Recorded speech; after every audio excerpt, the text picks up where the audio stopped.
The U.S. Army watched him closer than the enemy. A black soldier, a Pacific POW camp, and a single act of kindness that should have meant nothing. He gave her his ration. She looked at him and saw a man. But in 1944, that was enough to destroy them both. White guards tracked his every step. Officers set traps disguised as orders. And when she grabbed his sleeve and said, "I want more guards like him," the entire camp turned against them. False accusations, public humiliation, shackles in the dust. Then she ran to him, held on, and refused to let the army take him away. When the system demands you see each other as enemies, what happens when you see each other as human? And how far will she go to save a man the world says she should hate? The sun had not yet broken the horizon when Elijah Carter stepped onto the perimeter path. His boots crunched over coral gravel. The sound felt too loud in the stillness. He walked slowly, rifle slung over his shoulder. The Japanese POW tents stood in neat rows across the compound. Canvas sagged in the heat. A faint smell of disinfectant hung in the air. White MPs gathered near the main gate. They did not look at him. Elijah did not look at them. He was a guard, but not their kind of guard.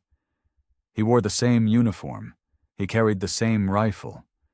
But the barracks were separate. The mess hall was separate. Everything was separate. The radio crackled somewhere behind the command tent. News of fighting on another island drifted across the camp. Elijah stopped at the east corner and looked out over the fence. The POWs were waking. He could hear shuffling inside the tents. Soon they would line up for roll call. Soon they would bow their heads and answer in Japanese. Elijah had seen their eyes. Quiet eyes? Tired eyes. Eyes that had stopped expecting anything good. He recognized that look. He had seen it in mirrors. He had seen it on trains rolling through Georgia. He had seen it in his mother's face when the white landlord came to collect rent. A bird called from the jungle beyond the fence. Elijah shifted his rifle and kept walking. The heat was already rising. Sweat gathered under his collar. He reached the north gate and paused. The guard tower loomed above him. A white corporal leaned against the railing, cigarette glowing in the dim light. Elijah turned and walked the other direction. The sun touched the edge of the ocean. Light spilled across the camp in pale gold. Elijah's shadow stretched long and thin across the gravel. He heard the engine before he saw it, a low rumble growing louder. He stopped and turned toward the main road. A supply truck was coming. The MPs near the gate straightened. One of them shouted something Elijah could not hear. Another reached for his rifle. Elijah walked toward the gate, his heartbeat steady and slow. New prisoners were arriving. The truck's brakes hissed. Dust rose in a thick cloud. Elijah stood 20 feet back and waited. The guards began to assemble. The truck door slammed open. Dust settled slowly in the morning heat. Elijah stood with the other guards as the prisoners climbed down. They were thin. Their uniforms were torn and stained. Some limped. Some kept their eyes on the ground. Lieutenant Hardwick stepped forward. His boots were polished. His uniform was crisp. He pointed toward the intake area and barked orders. The prisoners shuffled into a line. Elijah counted 12, 11 men and 1 woman. The woman stood near the back. Her hair was short and uneven. Her face was smudged with dirt, but her eyes were sharp. A white MP shoved a tin bowl into the first prisoner's hands. Rice spilled over the edges. The prisoner bowed and moved forward. Elijah watched the line move, watched the woman step closer. When her turn came, she did not bow. She took the bowl and looked at the older man behind her. He was trembling. She turned back to the MP and spoke in broken English. "He need more. He's sick." The MP's face turned red. He knocked the bowl from her hands. Rice hit the dirt and scattered. "You don't talk," the MP said. "You take what you get." The woman did not move. The older man stared at the ground. Elijah's hands tightened on his rifle. He glanced at Hardwick. The lieutenant was watching.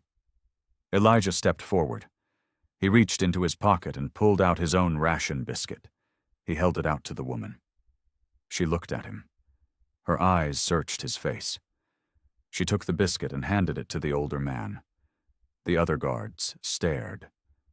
Nobody spoke. Hardwick's eyes narrowed. He did not say anything. He did not have to. The line moved forward. The woman was led toward the POW tents. She glanced back once. Elijah stood still. His ration was gone. His stomach would ache later. But he did not regret it. The truck engine started again. The driver pulled away toward the supply depot. Dust hung in the air. Hardwick walked past Elijah without looking at him, but his voice was cold. "Carter, see me after shift." Elijah nodded. He knew what that meant. The seed had been planted. The barracks smelled of sweat and gun oil. Elijah sat on the edge of his cot and unlaced his boots. Around him, men cleaned rifles and patched uniforms. A propaganda poster hung on the wall near the door. It showed a soldier raising the American flag. The words beneath it read, "Freedom starts with you." Elijah stared at it for a long time. A white corporal walked past the open doorway. He stopped and leaned against the frame. "Heard you got soft on a Jap girl today." Elijah did not look up. He pulled off his boots and set them on the floor. "Heard you gave her your ration," the corporal continued. "That true?" Elijah stood and walked to his footlocker. He opened it and pulled out a small notebook and pencil. "You ignoring me, Carter?" Elijah sat back down. He opened the notebook and wrote the date at the top of a blank page. The corporal laughed. "You're going to get yourself in trouble. You know that, right?" Elijah kept writing. His handwriting was neat and small. The corporal spat onto the ground outside the door. Then he walked away. The barracks went quiet again. Elijah closed the notebook and slid it under his pillow. He lay back on the cot and stared at the ceiling. He did not regret what he had done. But he knew trouble was coming. The heat pressed down through the thin roof. Somewhere outside, a radio played swing music. Laughter floated across the compound. Then another sound reached him. Faint and distant. Singing. Elijah sat up. He listened. It was a woman's voice, soft and low. The melody was foreign, Japanese. He stood and walked to the window. The POW tents were visible across the fence. He could not see her, but he could hear her. A lullaby. Elijah's chest tightened. He stood at the window until the song ended. Then he went back to his cot and lay down in the heat. The infirmary tent smelled of iodine and damp canvas. Elijah stood near the entrance and watched a medic wrap bandages around a prisoner's arm. Lieutenant Hardwick had called it discipline. Guard duty inside the infirmary. Close quarters. No room to hide. Elijah knew it was a test. The woman from yesterday moved between the cots. She carried a tin basin filled with water. Her movements were careful and deliberate. She set the basin down beside an older prisoner and dipped a cloth into the water. She wiped his forehead. The man closed his eyes. Elijah shifted his weight. His rifle felt heavy. The woman stood and turned. She saw him. Her eyes paused on his name patch. She walked closer. She stopped 3 feet away. "Carter?" She pronounced each syllable slowly. Elijah nodded. "You give food yesterday?" "Yes." "Why?" Elijah did not answer. He looked past her toward the cots. She stepped to the side, blocking his view. "Why?" she asked again. "He needed it," Elijah said. His voice was flat. She studied his face. Then she nodded. My name Hannah." Elijah did not respond. He adjusted his grip on the rifle. Hannah went back to the basin. She wrung out the cloth and returned to the older prisoner. Elijah watched her work. She did not hurry. She did not waste motion. The tent flap opened. Lieutenant Hardwick stepped inside. His boots thudded against the wooden planks. He looked at Elijah, then at Hannah, then back at Elijah. "Carter." Elijah straightened. "Sir." Hardwick walked closer. His voice was low. "You keep emotional distance. You understand?" "Yes, sir." "These people are prisoners. They are not your concern." "Yes, sir." Hardwick's eyes were cold. "I'll be watching you." He turned and walked out. The tent flap swung behind him. Hannah glanced at Elijah. She said nothing, but her hands paused on the cloth. Elijah stared at the ground. His jaw was tight. The threat had been delivered. Rain began in the late afternoon. Water dripped through the canvas roof and pooled on the wooden planks. Elijah moved, a cot away from the leak. The prisoners lay still. Some groaned, some stared at the ceiling. The air was thick and wet. Hannah knelt beside a young man with a bandaged leg. She adjusted the cloth and checked the wound. The man's face was pale. A white MP stepped into the tent. His uniform was soaked. He shook water from his cap and looked around. "This one's still alive?" He pointed at the young man. Hannah did not look up. "Yes." "Waste of medicine," the MP muttered. Hannah's hand stopped. She turned her head slowly. "Hey, young. Hey, heal." The MP laughed. "Young Jap, old Jap. Don't matter." Elijah's grip tightened on his rifle. He stepped forward. The MP noticed him and smirked. "You got something to say, Carter?" Elijah's voice was calm. "She's doing her job. And I'm doing mine." The MP spat onto the floor. "Keeping an eye on prisoners." He walked out into the rain. The tent flap swung shut. Hannah returned to her work. Her hands moved quickly. Elijah watched her shield the young man from the MP's mockery. She finished the bandage and stood. She looked at Elijah. "You help," she said quietly. "I didn't do anything." "You hear? That help." Elijah said nothing. Rain drummed against the canvas. Hannah walked to the basin and rinsed the cloth. She spoke without looking at him. "Before war, I teach children. Small school in Kyoto." Elijah shifted his weight. "Why are you telling me this?" "Because you listen." She turned and met his eyes. "You not like others." Elijah glanced towards the tent flap. The white MP stood outside, watching through the gap. Hannah followed his gaze. She understood. She walked back to the cots and continued her work. Elijah stayed near the entrance. The rain fell harder. The guard tower stood at the east corner of the camp. Elijah climbed the wooden ladder as the sun began to set. Pink light spread across the sky. He reached the platform and leaned his rifle against the railing. Sweat rolled down his back. The rope slung over his shoulder felt like fire. Below, the camp was quiet. Prisoners moved in slow lines toward the mess tent. Hannah was among them. Elijah watched her from above. She walked with her head up. Her posture was straight. The ration line stopped near the fence. Hannah stood third from the front.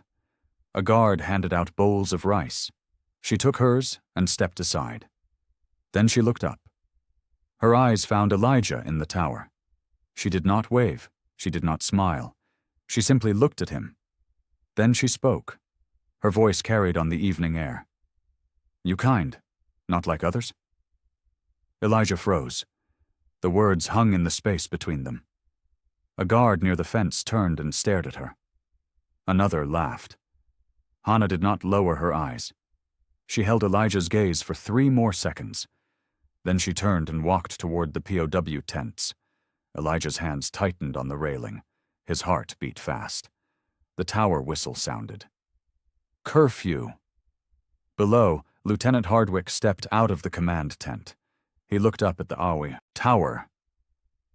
Then he looked at the spot where Hana had been standing. His face was unreadable, but his eyes were sharp. Elijah stepped back from the railing. He picked up his rifle and checked the horizon. The sun dipped below the ocean. Shadows stretched long across the camp. Hardwick remained in place, watching. The command office smelled of paper and cigarette smoke. Elijah stood at attention in front of Lieutenant Hardwick's desk. The lieutenant did not look up. He signed a document, set it aside, signed another. Finally, he leaned back in his chair. "You've been here 6 months, Carter." "Yes, sir." "Good record, no complaints." Hardwick paused. "Until now." Elijah's face did not change. He kept his eyes forward. Hardwick stood and walked around the desk. He stopped 2 feet from Elijah. "You know what overfamiliarity looks like?" "Yes, sir." "Do you?" Hardwick's voice was soft. "Because from where I stand, you're getting comfortable with a prisoner." "I follow orders, sir." "You do, but you're also a black soldier." Hardwick let the words settle. "That means you're watched more closely than anyone else in this camp." Elijah said nothing. Hardwick walked to the window. He looked out at the compound. "White soldiers make mistakes. They get warnings, second chances." He turned back. "You don't get that." Elijah's jaw tightened. "I'm reassigning you," Hardwick said. "Permanent infirmary guard duty." Elijah blinked. That was not punishment. That was proximity. Hardwick smiled. It was thin and cold. "You'll be near her every day. Let's see how well you follow orders." Elijah understood. It was a trap. "Dismissed," Hardwick said. Elijah saluted and walked out. The door closed behind him. He crossed the compound toward the barracks. His mind raced. He should feel trapped. He should feel afraid. But a small part of him felt relief. He would see Hana again. The infirmary was dim. A single lamp burned near the back. Shadows moved across the canvas walls. Elijah stood near the entrance. His shift had started an hour ago. Hana moved between the cots, checking bandages and whispering to the prisoners. One of the older men began to moan. His eyes were closed. His hands clawed at the air. Hana knelt beside him. She placed a cool cloth on his forehead and spoke softly in Japanese. The man's breathing slowed. His hands stopped moving. Hana stayed beside him. She sang quietly, the same lullaby Elijah had heard before. Lieutenant Hardwick stepped into the tent. He did not announce himself. He simply appeared. Elijah straightened. Hardwick's eyes swept the room. The older man moaned again. Hana leaned closer. Hardwick's voice cut through the silence. "Get back, prisoner." Hana turned her head. "He dying. I said get back." Hana stood slowly, but her hand reached out. Her fingers brushed Elijah's sleeve. Hardwick's eyes locked onto the contact. Hana looked at Elijah. Her voice was steady. "I want more guard. Like him!" The white guards near the entrance laughed. The sound was crude and mocking. Hardwick's face hardened. "Carter, outside, now." Elijah did not move. Hana's fingers slipped away from his sleeve. "Now, Carter." Elijah walked toward the exit. Hana watched him go. Outside, Hardwick stepped close. His voice was a whisper. "You're making this too easy." Elijah said nothing. Hardwick walked away. His boots echoed across the compound. Elijah stood alone in the heat. Shame and connection collided inside him. He could still feel the touch of her hand. 2 days passed. The heat grew worse. Elijah stood in the infirmary courtyard and watched 3 jeeps roll through the main gate. Intelligence officers. Their uniforms were clean. Their faces were fresh. Dust rose from the tires and hung in the air. The jeeps stopped near the command tent. Men climbed out carrying folders and clipboards. Hannah stood near the infirmary entrance. She watched them too. Her hands were still. Lieutenant Hardwick emerged from his office. He shook hands with the lead officer. They spoke in low voices.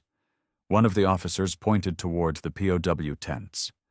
Hardwick nodded. Elijah's chest tightened. He knew what this meant. An hour later, Hardwick summoned him. Elijah entered the command office and stood at attention. "The Intelligence Corps needs an interpreter," Hardwick said. "Someone cooperative. Someone the prisoners trust." Elijah waited. "They want the woman. Hannah." Hardwick's eyes were cold. "And they want you as her handler." Elijah's face did not change, but inside alarm bells rang. "She trusts you," Hardwick continued. "That makes you useful." "Yes, sir. You'll accompany her to all interviews. You'll observe. You'll report anything unusual." Hardwick leaned forward. "And you'll keep your distance, understood?" "Yes, sir." Dismissed. Elijah walked out. He crossed the compound toward the infirmary. Hannah was waiting inside. She stood near the supply table. Her face was calm, but her eyes were nervous. "They tell me I go," she said. "Interpreter." Elijah nodded. "Yes. You go too?" He hesitated. Then he nodded again. Hannah's shoulders lowered slightly. Relief, fear, both at once. "If I go," she said quietly. "You go?" Elijah did not answer. He looked past her toward the canvas wall. His silence said everything. Hannah understood. She turned back to the supply table and began folding bandages. Outside, the intelligence officers loaded equipment into their jeeps. Engines rumbled. Orders were shouted. Elijah stood in the doorway and watched. The trap was tightening. The thunderstorm hit after midnight. Rain hammered the canvas roof. Wind tore at the tent poles. Elijah had been checking supplies in the storage tent when the storm arrived. Now he was trapped inside. Water poured through gaps in the canvas. The tent flap opened. Hannah stepped in, soaked. Her hair stuck to her face. "Guards say stay here," she said. "Too dangerous. Outside." Elijah moved toward the far corner. He put space between them. Thunder rolled across the sky. The canvas snapped and flapped violently. Hannah wrung water from her sleeves. She looked at him across the dim space. "You afraid of me?" she asked. "No." "Then why you always move away?" Elijah did not answer. Rain drummed louder. Hannah sat on a crate near the center of the tent. She pulled her knees up and wrapped her arms around them. "I had brother," she said. "He died in Philippines, shot by American soldier." Elijah's hands stilled. He looked at her. "I suppose to hate you," Hannah continued, "but I don't." "Why not?" "Because you see me, not enemy, not prisoner, me." Thunder cracked. The tent shook. Hannah stood and walked closer. She stopped 3 feet away. "You have family?" "Mother. 2 sisters. Back in Georgia." "They know you here?" "Letters take weeks. They're censored. They don't know much." Hannah reached out. Her fingers touched his name tag. Elijah flinched. Not from her touch. From what would happen if someone saw. Hannah's hand dropped. "I understand," she said softly. Outside, a shadow moved past the canvas. A white MP walked the perimeter, checking tents. The shadow paused, lingered. Then it moved on. Elijah's heart pounded. Hannah stepped back and sat on the crate again. They did not speak for the rest of the storm. The interrogation hut was small and hot. A single bulb hung from the ceiling. A recording device sat on the table, reels turning slowly. Hannah sat in a wooden chair. 2 intelligence officers sat across from her. One was young. One was older with gray hair. Elijah stood near the door. His rifle was slung over his shoulder. The older officer smiled. His voice was polite. We just need information, Miss Hana. Simple things. Where prisoners came from. What units they served in. Hana nodded. I help if I can. Good. Very good. The officer slid a photograph across the table. Do you recognize this man? Hana studied the photo. She shook her head. No. Are you certain? Yes. The younger officer leaned forward. We need you to be honest, complete honesty. That's how you help your fellow prisoners. Hana's eyes narrowed. I am honest. Of course.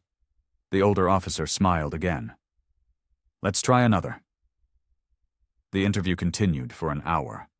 Hana answered carefully. She gave facts, but not speculation. Truth, but not embellishment. The officers exchanged glances. They were pleased. She was cooperative, but not too eager. Elijah watched from the door. He translated only simple phrases. The officer spoke enough Japanese to manage the rest. Finally, the older officer stood. Thank you, Miss Hana. You've been very helpful. Hana stood. She glanced at Elijah. The officers gathered their materials. The recorder clicked off. As Hana walked toward the door, the younger officer spoke. We'll need you again tomorrow. Hana nodded. She stepped outside. Elijah followed. The white MP from the storage tent stood nearby. He grinned at Elijah. Cozy little setup you got there, Carter. Elijah did not respond. He walked past. The MP's grin widened. He turned and headed toward the command tent. Elijah's stomach dropped. The guard latrine was a concrete shed behind the barracks. Elijah stood at the sink and splashed cold water on his face. He was exhausted, hopeful, afraid. The door opened. Chaplain Avery stepped inside.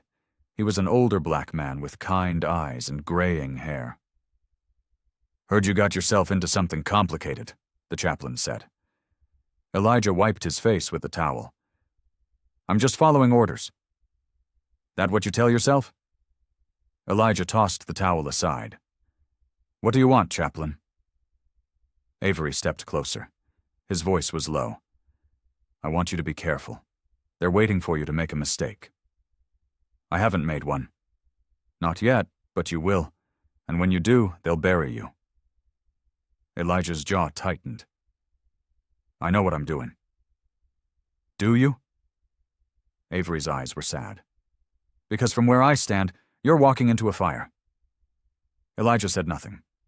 Avery placed a hand on his shoulder. I'm not telling you to stop, I'm telling you to be smart. He walked out. The door swung shut. Elijah stood alone in the dim light. His reflection stared back from the cracked mirror. A bell rang across the camp. Sharp and insistent. Elijah's blood went cold. That bell meant one thing. Someone had filed a formal complaint. He walked out of the latrine and headed toward the barracks. Other soldiers were gathering near the bulletin board. Elijah did not need to look. He already knew his name was on it. Morning arrived gray and humid. Elijah was dragged from the barracks by 2 white MPs. They did not speak. They simply marched him across the compound. Prisoners watched from behind the fence. Guards paused in their duties. Everyone knew. The command office door was open. Lieutenant Hardwick sat behind his desk. His face was hard. Inside? One of the MPs said. Elijah stepped in. The door closed behind him. Hardwick did not stand. He pulled a sheet of paper from a folder and held it up. Inappropriate conduct with a prisoner, filed by Corporal Davies. Elijah's hands were steady. The complaint is false, sir. Is it? Hardwick set the paper down. You've been alone with her, multiple times. Witnesses confirm it. I was following your orders, sir. You assigned me as her handler. I assigned you to observe, not to fraternize. I have not fraternized. Hardwick stood. He walked around the desk. His voice was quiet, dangerous. You think I don't see it? The way you look at her? The way she looks at you?" Elijah said nothing. "You're black. She's Japanese. You're both lower than dirt in this man's army." Hardwick's face was inches away. "And yet you think you can have something. You think you deserve it." "I've done nothing wrong." Hardwick's hand slammed onto the desk. "You exist wrong, Carter. That's your crime." The door opened. A guard stepped in. "Sir, the prisoner is asking for him." Hardwick's eyes blazed. "Bring her." Elijah's heart stopped. Hannah was brought into the courtyard. Her hands were bound. Her face was panicked. Prisoners pressed against the fence. Guards formed a loose circle. The entire camp watched. Hardwick stood in the center. Elijah was held by 2 MPs 10 feet away. "This woman has been accused of inappropriate conduct," Hardwick announced. His voice carried across the compound. "She will be questioned." Hannah's eyes found Elijah. Fear. Desperation. "Did Private Carter touch you?" Hardwick asked. Hannah's voice was loud, clear. "No." "Did he speak to you in ways that were improper?" "No, he good man. He not touch." Hardwick's face darkened. "You're lying to protect him." "I not lie."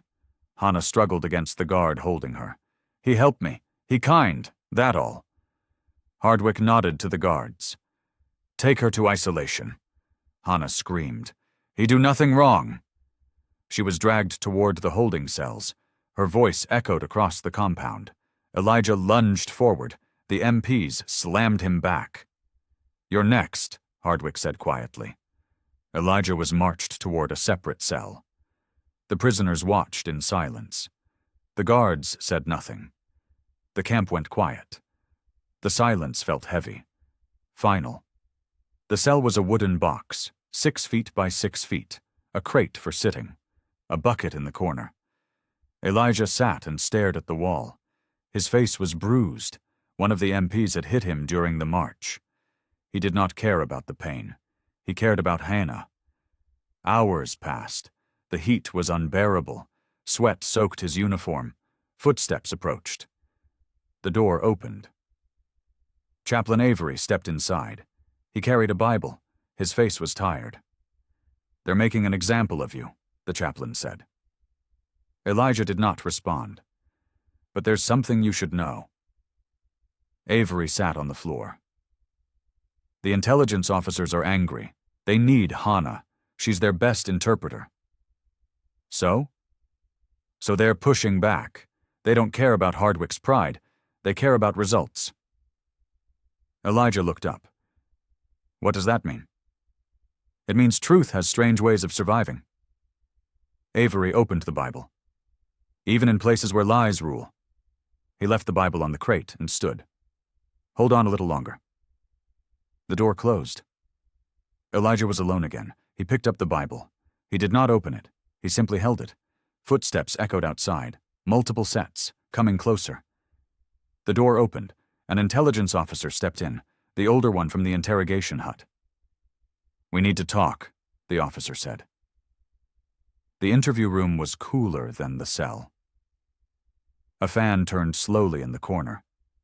Elijah sat in a metal chair. The intelligence officer sat across from him. His expression was neutral. "The complaint against you is baseless," the officer said. "We've reviewed all interactions. There's no evidence of misconduct." Elijah's chest loosened. Slightly. "However," the officer continued, "Lieutenant Hardwick wants you transferred. He believes you're a liability." "And what do you believe?" The officer leaned back. "I believe you're the only reason Hannah cooperates. Without you, she shuts down. We've already tested it." Elijah waited. "So here's what's going to happen. You'll be released from these charges, but you'll remain under observation. One mistake, Carter. One." "Understood."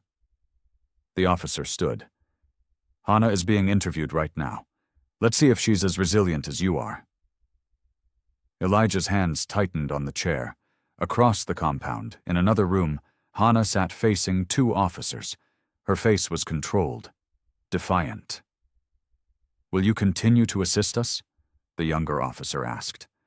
Hannah's voice was steady. Only if Carter free. That's not your decision. Then I not help. Hannah's eyes were hard. I want more than just go from one prison to another. The officers exchanged glances, frustration, calculation. One of them stood and left the room. He walked toward the command tent. Hannah sat alone. She did not move, did not blink. She waited. The cell door opened in the afternoon. Elijah stood. His muscles were stiff from sitting. A guard he did not recognize stepped inside. You're being released. Charges dropped. Elijah walked out. The sunlight was blinding. He blinked and raised his hand to shield his eyes. Lieutenant Hardwick stood near the command tent. His face was tight, angry. An intelligence officer stood beside him. They were arguing in low voices. Hardwick's hands were clenched. The officer walked away. Hardwick turned and saw Elijah. He crossed the compound. His boots struck the ground hard. You think you won? Hardwick's voice was quiet, vicious. You didn't. Elijah said nothing. You're being transferred. Labor detail. Jungle clearing on the northern island. Hardwick's smile was thin. 6 months, maybe more. Hard work. Dangerous work. Elijah's stomach dropped. When? Tomorrow morning. 0600. Sir, the intelligence officers need... They'll find another interpreter. Hardwick stepped closer. And another handler. Someone who knows his place. He walked away. His shoulders were squared. Victorious. Elijah stood alone in the courtyard. Other soldiers moved past him. None met his eyes. He heard the engines before he saw them. Military trucks pulling up to the motor pool, being fueled. Prepared. Tomorrow. He had 1 day left. He turned toward the POW section. He could not see Hannah, but he knew she was there, somewhere behind the fence, waiting. The sun began to sink. Orange light stretched across the camp. Elijah walked toward the barracks. His legs felt heavy. His chest felt hollow. 1 day. Hannah learned about the transfer from another interpreter, a young man who spoke broken English.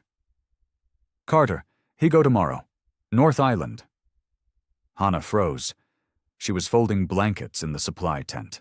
Her hands stopped moving. Why? The interpreter shrugged. Orders. Hannah dropped the blanket. She walked out of the tent. Guards watched her but did not stop her.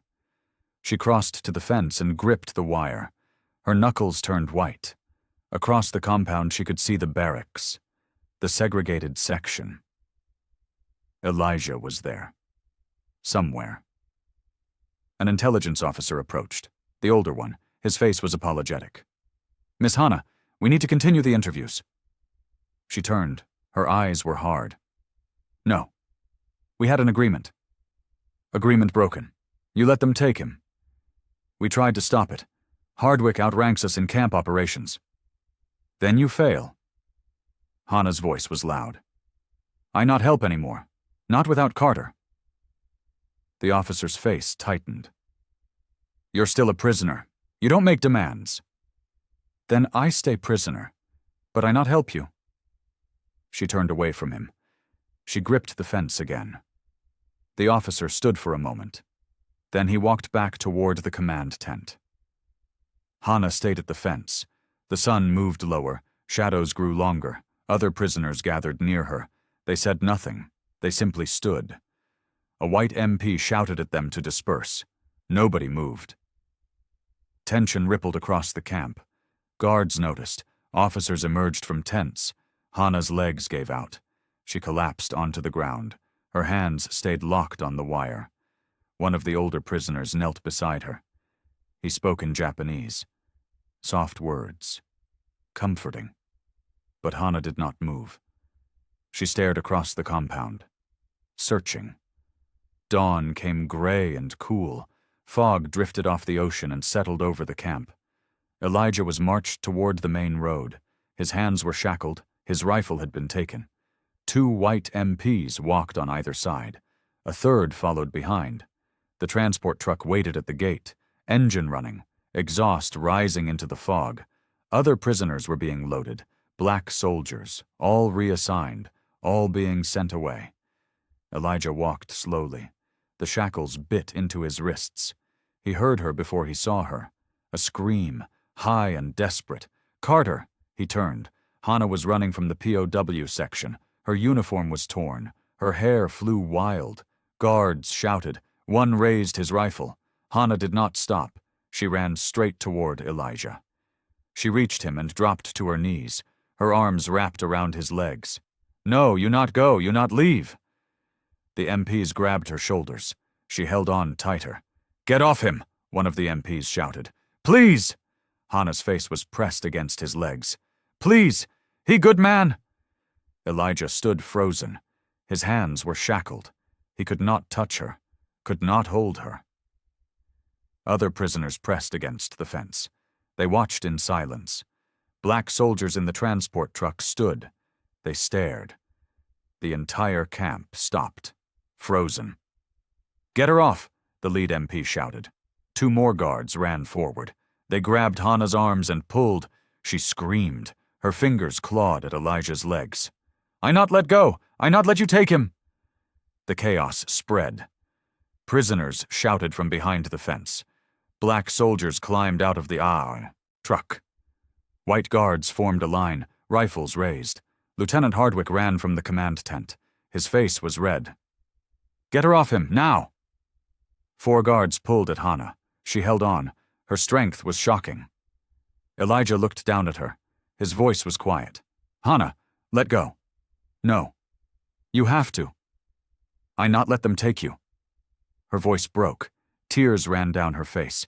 The guards pulled harder. Hannah's grip loosened. She was dragged backward. She reached out. Her hand stretched toward him. "Please, please!" The intelligence officer appeared. The older one. His face was tight. He spoke to the lead MP. "Stop! Stop this now!" "Sir, we have orders." "Your orders are causing a riot." The officer pointed at the fence.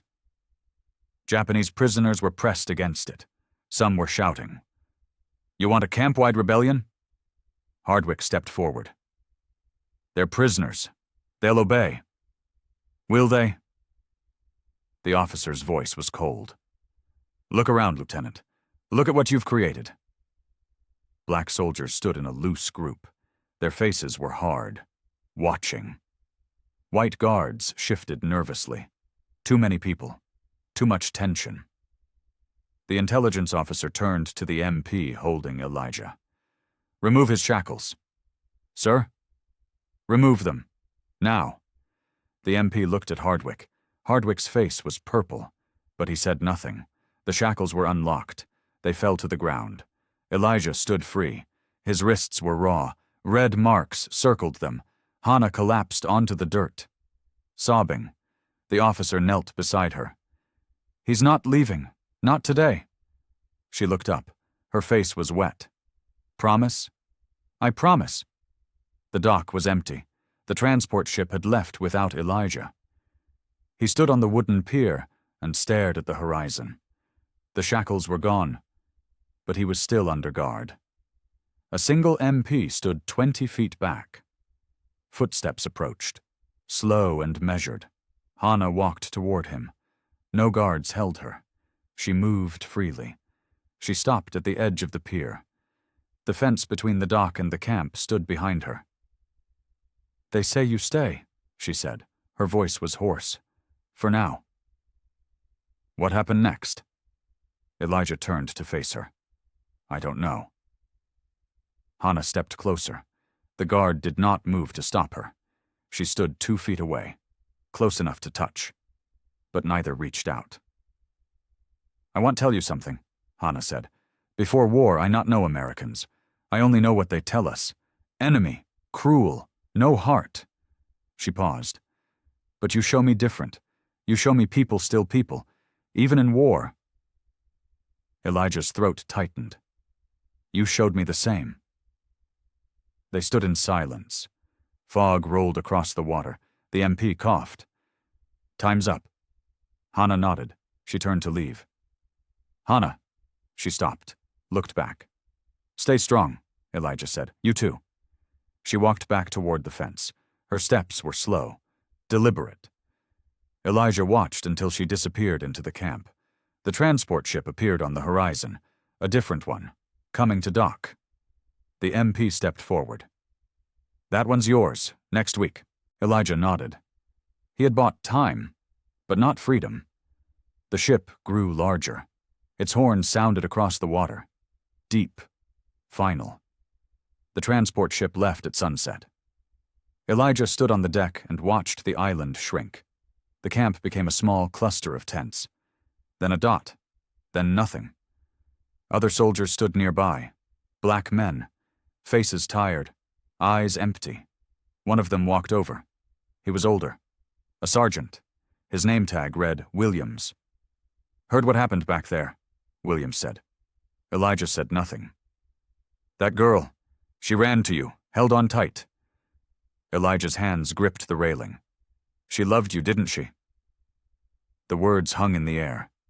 Elijah did not answer. Williams pulled out a cigarette.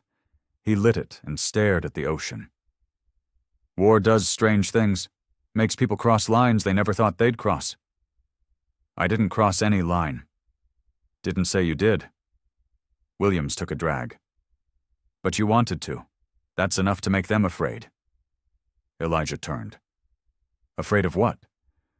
"Of what happens when people stop seeing enemies, when they start seeing each other." Williams exhaled smoke.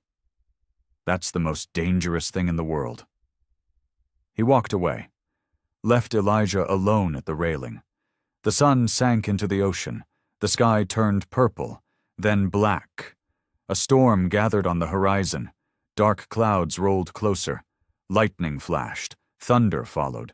Elijah stood and watched it come. The ship rocked. Waves grew higher. Rain began to fall. He did not move.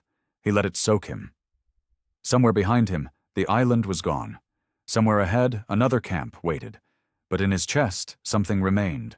Warm. Unbroken. Memory. Georgia in 1947 was the same as Georgia in 1941. Same heat, same dust, same signs. Elijah stepped off the Greyhound bus. His uniform was packed in a duffel. He wore civilian clothes now. The sign above the waiting room read, "Colored Waiting Room." He walked inside. 3 other black men sat on wooden benches. They did not look up. Elijah sat and waited. His bus to the next town would leave in 2 hours. The war was over. Japan had surrendered. Camps had closed. Prisoners had gone home. Elijah had been processed out 6 months ago. He had returned to Georgia, found work at a lumber yard. No glory, no parades, just living. He worked 10 hours a day, came home to a rented room, ate alone, slept alone. Letters from his mother arrived twice a month. His sisters had married. Life continued. He wrote back. Short letters, simple news. He never mentioned the camp, never mentioned Hannah. 3 weeks ago, a letter had arrived, misrouted, forwarded twice. The envelope was battered. The return address was foreign, handwriting careful and neat. Elijah had stared at it for an hour before opening it. Now he carried it in his pocket. Every day, everywhere. The bus arrived. He stood and walked outside. The sun was setting. The sky turned orange and pink. He boarded and found a seat in the back. The bus pulled away from the station. Elijah closed his eyes. He felt the letter against his chest. Warm. Real. The rented room was small. 1 bed, 1 table, 1 chair, a kerosene lamp on the windowsill. Elijah sat in the chair. The lamp flickered. Shadows danced on the walls. He pulled the letter from his pocket. He had read it 20 times. But he read it again. The handwriting was careful. Each letter formed with precision. Dear Carter, I hope this letter find you. I not know if you still at same place. I not know if you still remember me. War is over. I go back to Japan, Kyoto, city is broken, many buildings gone, but people rebuild. I teach again. Small school. Children are hungry, but they learn. They smile. That is something. I think of you often. I think of what you did. You show me kindness when world show only cruelty. You give me hope when I had none. I want you know, I never forget. You are good man. You deserve good life. I pray you find peace. I pray you find happiness. With respect and gratitude, Hana Elijah folded the letter carefully. He slid it into his notebook. The same notebook from the camp. Pages were filled with his handwriting. Thoughts, memories, things he could not say aloud. He closed the notebook and set it on the table. Outside, crickets sang. A dog barked in the distance. Elijah stood and walked to the window. He looked out at the dark street. No uniform, no rifle, no wire fence. But some prisons had no walls. He touched the letter through his shirt pocket, felt the paper beneath the fabric. She had survived. She was teaching. She was rebuilding. And she had reached out, across oceans, across years, to tell him he mattered. Elijah's chest tightened, his eyes burned. He whispered into the darkness, "You didn't let me go, not then, not ever." The lamp flickered. The flame held steady. Outside, the night was quiet, but inside, something stirred. Not hope, not quite, but resilience. The kind that survives everything.